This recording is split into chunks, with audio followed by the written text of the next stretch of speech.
আমার ভাগ্নেকে ছোট মনে করে আমি তার সব কাজই নিজের হাতে করে দিতাম। একদিন বাড়িতে কেউ ছিল না। তখন হঠাৎ করে আমার ভাগ্নে তোয়ালে পেঁচিয়ে আমার ঘরে দৌড়ে এসে বলল, মাম আমি অনেক ব্যথা পেয়েছি। বলেই সে আমার বিছানায় শুয়ে পড়ল। সে বলল, মাম কি দেখছ? আমি ভাবলাম সত্যিই কিছু ঘটেছে, তাই তার কাছে গেলাম। কিন্তু যখন আমি তাকে দেখতে গেলাম, হঠাৎ করে সে আমাকে তার যে ছেলেটিকে আমি এতদিন নির্দোষ মনে করতাম, সে মুহূর্তের মধ্যেই এমন কিছু ঘটল যা আমি কল্পনাও করিনি। ১৯ বছর বয়সে আমার বিয়ে হয়। আমি অনেক সুন্দর দেখতে। বাইরে বের হলে সবাই আমার দিকে চেয়ে থাকত। মনে হতো তারা আমাকে কিছু বলতে চায়, কিন্তু আমি কাউকেই পাত্তা দিতাম না। বন্ধুরা রেডি থাকো, আজকের গল্পটা অনেক স্পেশাল হতে চলছে। দয়া করে গল্পগুলো ভালো লাগলে ভিডিওটি লাইক, শেয়ার এবং চ্যানেলটি সাবস্ক্রাইব করো প্লিজ। আমার বিয়ে হয়েছিল আমার থেকে অনেক বড় একজন মানুষের সাথে। যখন আমার বয়স ছিল ১-৯ বছর, তখন আমার স্বামীর বয়স ছিল ৩-৫ বছর। আমার পক্ষে এত বড় বয়সের স্বামীকে পছন্দ করা খুবই কঠিন ছিল। তাকে দেখলেই আমার রাগ হতো এবং ধৈর্যের বাঁধ ভেঙে যেত। আমি দেখতে বেশ সুন্দরী ছিলাম, আর আমার স্বামী আমার সৌন্দর্য দেখে সবসময় খুশি হতেন, কিন্তু আমি তাকে কখনো আমার কাছে আসতে দিতাম না। এমনকি একই বিছানায়ও শুতে দিতাম না। ধীরে ধীরে আমার মধ্যেও জীবনে একজন মানুষের প্রয়োজন অনুভূত হতে লাগল, কিন্তু কোনোভাবেই আমি আমার সেই বয়স্ক স্বামীর কাছাকাছি যেতে পারতাম না। আমার একাকী জীবন কাটছিল। এমন সময়ে হঠাৎ করে আমার নন্দের ছেলে, অর্থাৎ আমার ভাগ্নে আমাদের বাড়িতে এল। তার নাম ছিল কুনাল। আমি কুনালকে প্রথমবারের মতো দেখছিলাম, কারণ সে আমাদের বিয়েতেও আসতে পারেনি। সেই সময় সে হোস্টেলে ছিল এবং তার পরীক্ষা চলছিল। বাড়িতে আসার পর কুনাল পরিবারের সবার সাথে কুশল বিনিময় করছিল। তারপর সে আমাকে আলিঙ্গন করল, যা দেখে আমার স্বামী একটু বিরক্ত হয়ে উঠল।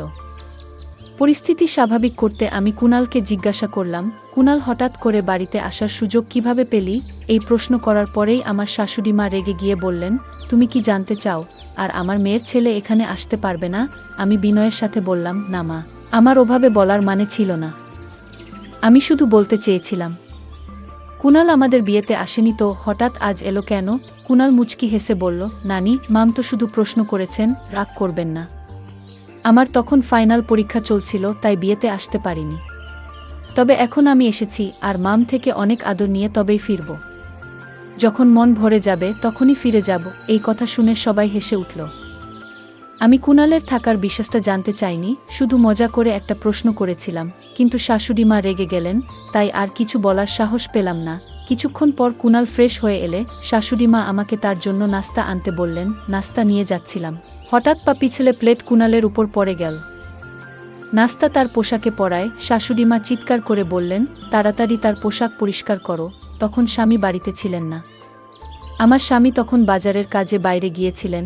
শাশুড়ি মায়ের বকুনি শুনে আমি ঘাবড়ে গিয়ে রান্নাঘর থেকে একটি কাপড় আনতে গেলাম। কাপড় পরিষ্কার করার আগে আবার জিজ্ঞাসা করলাম, মা, সত্যিই কি আমাকে কুনালের জামা পরিষ্কার করতে হবে? উত্তরে শাশুড়ি মা রেগে বললেন, আর কে করবে? ভুলটা তুমি করেছো, তাই তোমাকেই ঠিক করতে হবে। পুরো ব্যাপারটায় কুনাল চুপ ছিল। নিজের জামা পরিষ্কার করার চেষ্টা করেনি।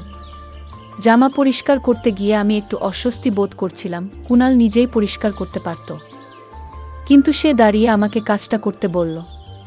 আমার সংকোচ হচ্ছিল, আর সে মিষ্টি চোখে তাকিয়ে বলল, মাম, এখানে এভাবে পরিষ্কার করুন। ধীরে ধীরে নির্দেশনা দিল কিভাবে করতে হবে। ঠিক তখনই আমার স্বামী ফিরে এলেন এবং আমাকে এই কাজ করতে দেখে রেগে বললেন, তুমি এটা কেন করছো? তখন আমি তাকে সব খুলে বললাম। আমি ইচ্ছা করে এটা করছি না, শাশুড়ি মায়ের নির্দেশেই করছি। আমার স্বামীর নাম রাজু। তিনি শাশুড়ি মায়ের দিকে তাকিয়ে বললেন, মা, কুনাল এখন নিজেই, সে আর ছুটি নেই যে আমার স্ত্রীর সাথে এভাবে কাজ করানো হবে। যা হয়েছে তা ছিল একটা দুর্ঘটনা। ভবিষ্যতে এমন কোনো কাজ করার চেষ্টা করো না, যা একজন পুরুষের। এই বলে রাজু আমার হাত থেকে কাপড়টা সরিয়ে নিয়ে চলে গেলেন। তিনি যে বাজারের জিনিসপত্র নিয়ে এসেছিলেন তা পাশে রেখেই বেরিয়ে গেলেন। এরপর আমি সেই জিনিসপত্র নিয়ে রান্নাঘরে চলে গেলাম। কুনাল ও আমার পিছু পিছু এল। নল থেকে হাত ধোয়ার সময় সে আস্তে আস্তে কিছু বলছিল, যেন তার মনের মধ্যে কিছু ভারী কষ্ট জমে আছে। আমি শুনলাম সে বলছিল, এখান থেকে চলে যাব। আমি অবাক হয়ে বললাম, কুনাল, তুমি তো মাত্র কয়েক ঘন্টা আগে এখানে এসেছ। এত তাড়াতাড়ি চলে যাওয়ার কথা ভাবছো কেন? তখন কুনাল বলল, আমি তো বাইরের মানুষ, তাই হয়তো এখানে থাকার কোনো মানেই নেই।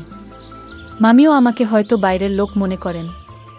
মায়ের স্নেহ পেতে এসেছিলাম, কিন্তু হয়তো আমার ভাগ্যে তা নেই, এই কথা বলে সে চলে যেতে চাইল।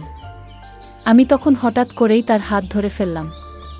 হাতটা একটু জোরে টেনে ফেলায় সে আমার একেবারে কাছে চলে এল। তখন আমি দ্রুত তাকে সরিয়ে দিয়ে বললাম, দুঃখিত, আমি ভুল করে ফেলেছি কুনাল।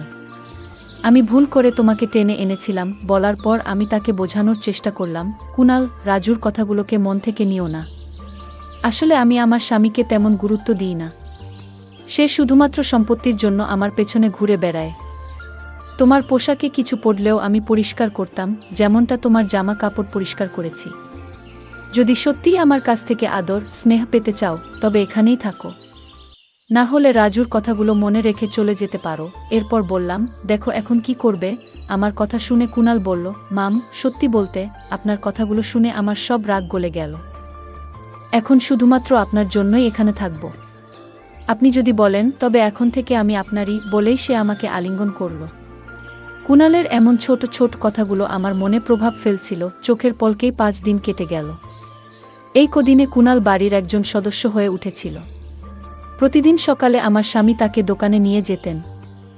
রাজুর একটি ছোট দোকান ছিল, আর কুনালকে একঘেয়েমি থেকে বাঁচাতে তাকে সঙ্গ নিতেন।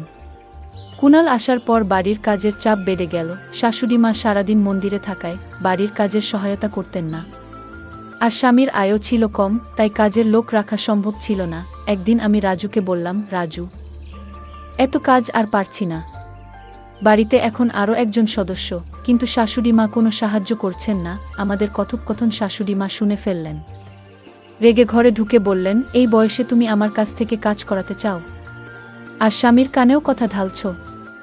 এরপর তর্ক শুরু হলো। রাজু এসে বলল, দুজনেই চুপ করো। মা আর আগের মতো কাজ করতে পারেন না, আর আমি কাজের লোক রাখতে পারবো না। যার জন্য বাড়ির কাজ বেড়েছে সেই সাহায্য করবে। তারপর রাজু কুনালের দিকে তাকিয়ে বলল, কুনাল, তুমি দোকানে যাবে না, বাড়িতে থেকে মামুর কাজে সাহায্য করবে। স্বামী তার দায়িত্ব থেকে মুক্তি পেতে নিজের ছোট ভাইপোকে আমার সাথে বাড়িতে একা রাখার সিদ্ধান্ত নিয়েছিল। আমি কিছু না বলেই তার এই সিদ্ধান্ত মেনে নিলাম। পরের দিন থেকে কুনাল বাড়িতে থেকে আমার সাথে কাজ করা শুরু করল। সকালে ঘরের কাজের সময় সে আমাকে সাহায্য করত। নাস্তার পর শাশুড়ি মা মন্দিরে চলে যেতেন, আর রাজু দোকানে বেরিয়ে যেতেন। তাদের যাওয়ার পর আমি নাস্তা করতাম এবং কুনাল আমার সাথে বসে খেত। কুনালের কিছু আচরণ আস্তে আস্তে আমার নজরে আসতে শুরু করেছিল। যখন শাশুড়ি মা ও রাজু বাড়িতে থাকতেন, তখন সে দূরত্ব বজায় রেখে কাজ করত। কিন্তু যেই তারা বেরিয়ে যেতেন, কুনাল আমার অনেক কাছাকাছি চলে আসত। তবে ভালো দিক ছিল যে শাশুড়ি মা যে কোনো সময় বাড়ি ফিরে আসতেন। আর এই ভয়ে কুনাল কিছুটা সতর্ক থাকত। সকালের দিকে যখন শাশুড়ি মা ও রাজু বাইরে যেতেন, তখন কুনাল মাঝে মাঝে আমার কাছে তার ব্যক্তিগত কাজের জন্য বলতো। যেমন, সে যখন গোসল করতে যেত, আমাকে বলতো তার কাপড় বিছানায় গুছিয়ে রাখতে।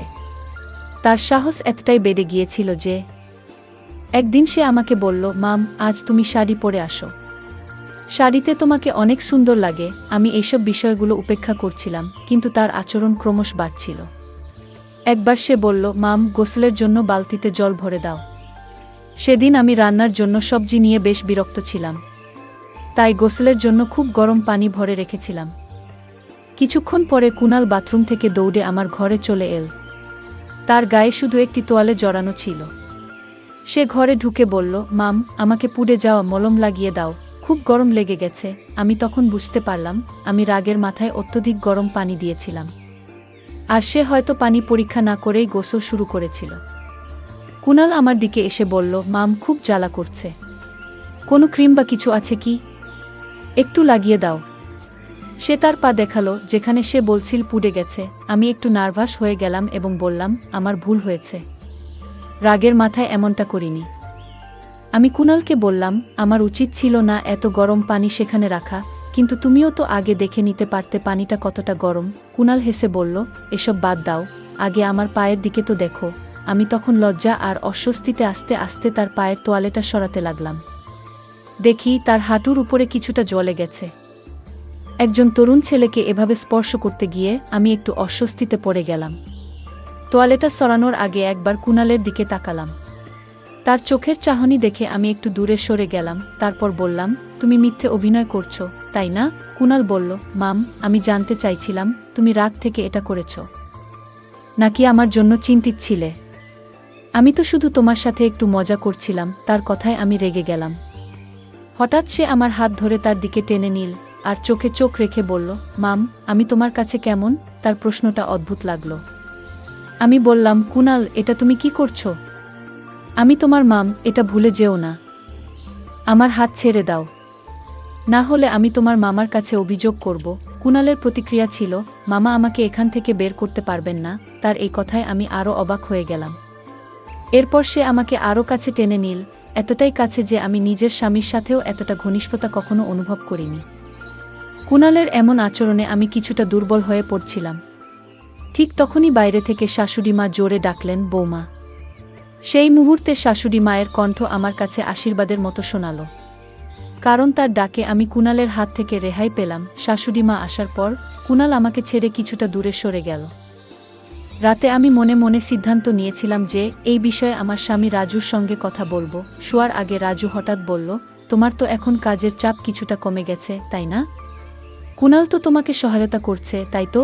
তখন আমি কিছু বলার আগেই কুনাল আমাদের ঘরে এসে ঢুকল এবং হাসতে হাসতে বলল, মামা, তুমি কেন ছোটদের মতো দুধ খাচ্ছ? আমি মজা করে উত্তর দিলাম, তোমার মামার শরীরে ক্যালসিয়ামের ঘাটতি আছে, তাই দুধ পান করেন। এতে কোনো সমস্যা আছে? এটা আমাদের ব্যক্তিগত বিষয়, তোমার এখানে থাকা জরুরি নয়।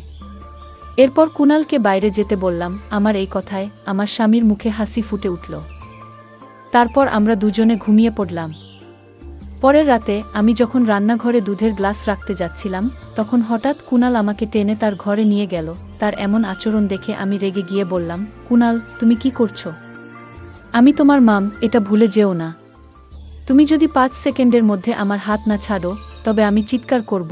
কুনাল ঠান্ডা মাথায় বলল, মাম, তুমি মাইক নিয়েও চিৎকার করো, তোমার স্বামী শুনতে পাবে না। কারণ তাকে তুমি এমন দুধ খাইয়ে দিয়েছ যাতে ঘুমের ওষুধ মেশানো। আমি সব কিছু দেখেছি, আর আমার মোবাইলেও সেই ঘটনা রেকর্ড আছে। কুনালের কথাগুলো শুনে আমি হতভম্ব হয়ে গেলাম। তার মোবাইল স্ক্রিনে আমি নিজেকে দেখতে পেলাম, যেখানে দেখা যাচ্ছিল আমি রাজুর দুধের গ্লাসে ওষুধ মেশাচ্ছি। সে বলল, মাম, একবার ভাবো, যদি মামা এই ভিডিও দেখে ফেলে তাহলে কি হবে? আমি প্রতিদিন রাজুর দুধের গ্লাসে চুপিসারে ঘুমের ওষুধ মিশিয়ে দিতাম। কুনাল সেই ঘটনা ভিডিও করে আমাকে ব্ল্যাকমেইল করতে শুরু করল এবং আমার সাথে ঘনিষ্ঠ হওয়ার চেষ্টা করতে লাগল। এতটা ধূর্ত হবে তা আমি ভাবতেও পারিনি। তখন আমার কাছে মিষ্টি কথা বলে তাকে শান্ত করা ছাড়া আর কোনো উপায় ছিল না। তাই আমি কুনালের কাছে গিয়ে তার গলায় হাত রেখে বললাম, কুনাল, আমি তো শুধু তোমার সাথে মজা করছিলাম। তুমি যখন থেকে এখানে এসেছো তখন থেকেই তুমি আমার খুব কাছের মানুষ হয়ে গেছো। কিন্তু আমি বলতে পারিনি। আজ সুযোগ পেয়েছি তাই বলছি। আমি কুনালকে এমনভাবে জড়িয়ে ধরলাম যেন সে আমার কথায় বিশ্বাস করে। কিছুক্ষণ পর বললাম, কুনাল, আমার পেটে হঠাৎ ব্যথা করছে। কাল এসে তোমার সঙ্গে দেখা করব। এই বলে আমি তার ঘর থেকে বেরিয়ে এলাম। পরের দিন থেকে রাজু কুনালকে তার দোকানে নিয়ে যেতে লাগল। কুনালের উপর আমার একদম বিশ্বাস ছিল না। যদি সে ভুল করে কিছু বলে ফেলে, তবে রাজুর সামনে আমার অবস্থার কি হবে? ভাবতেই পারি না। রাজু ও কুনাল দোকানে চলে যাওয়ার কিছুক্ষণ পর আমি দোকানের দিকে গেলাম যাতে কুনালের উপর নজর রাখতে পারি। দোকানে ঢুকে দেখলাম সেখানে কেউ নেই। হঠাৎ সেখানে একটা গোপন ঘর দেখতে পেলাম, যা আমি আগে কখনো দেখিনি। আমি ভিতরে যেতে পারলাম না, কিন্তু সেখানে কারো কথা শোনা যাচ্ছিল। দরজার বাইরে কান পেতে শুনতে লাগলাম। রাজু কুনালকে বলছিল, তুমি কবে এটির চিকিৎসা শেষ করবে? যত তাড়াতাড়ি সম্ভব। কাজটা শেষ করে তোমার টাকা নিয়ে এখান থেকে চলে যাও। কোনো মেয়ে আমার স্বামী কাকে এত ভালোবাসে? কিছুই বুঝতে পারছিলাম না। এর মধ্যেই কুনাল বলল, তুমি আমাকে এই মেয়েটার চেহারা দেখাচ্ছ না কেন? একে কিন্তু রাজু তাকে চুপ থাকতে বলল। আমার সন্দেহ ছিল না যে কুনাল আমার সম্পর্কে কিছু বলেনি। হঠাৎ তাদের বেরিয়ে আসার শব্দ শুনে আমি দ্রুত দোকান থেকে বেরিয়ে বাসায় ফিরে এলাম। তারপর ঠিক করলাম, আজ রাতে রাজুকে ঘুমের ওষুধ না দিয়ে কুনালের ঘরে যাব এবং কুনালের বিরুদ্ধে মিথ্যে অভিযোগ তুলে রাজুর সামনে তাকে একেবারে ফাঁসিয়ে দেব, যাতে সে কুনালকে চিরদিনের জন্য বাড়ি থেকে বের করে দেয়া। সন্ধ্যায় যখন রাজু বাড়ি ফিরল, আমি তাকে শাশুড়ির ঘরে যেতে দেখলাম। তার মুখে চিন্তার ছাপ ছিল। সে ঘরে ঢোকার পর আমি দরজার পাশে কান পেতে দাঁড়ালাম। রাজু শাশুড়িকে বলছিল, মা, তুমি সারাদিন এত ফোন কেন করছিলে? এমন কি ঘটেছে? শাশুড়ি বললেন, এটা ভূমিকম্পের মতোই বড় একটা ঘটনা। তোমার বিয়ের 1 মাস হতে চল, এখনো কোনো সুখবর পাওয়া যাচ্ছে না। তুমি কি ঠিক আছো নাকি? সন্ধ্যার পর শাশুড়ি আমাকে কিছু বলতে যাচ্ছিলেন।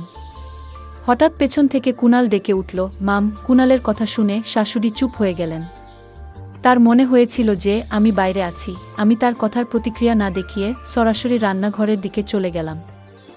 রাতে পরিকল্পনা মতো যখন রাজু ঘুমিয়ে পড়ল, আমি কুণালের ঘরের দিকে গেলাম। কাছে গিয়ে তাকে আলিঙ্গন করলাম এবং বললাম, কুণাল, আমি আমার প্রতিশ্রুতি রেখেছি। এখন আমি শুধুই তোমার। কুণাল, আমার কাছে আস।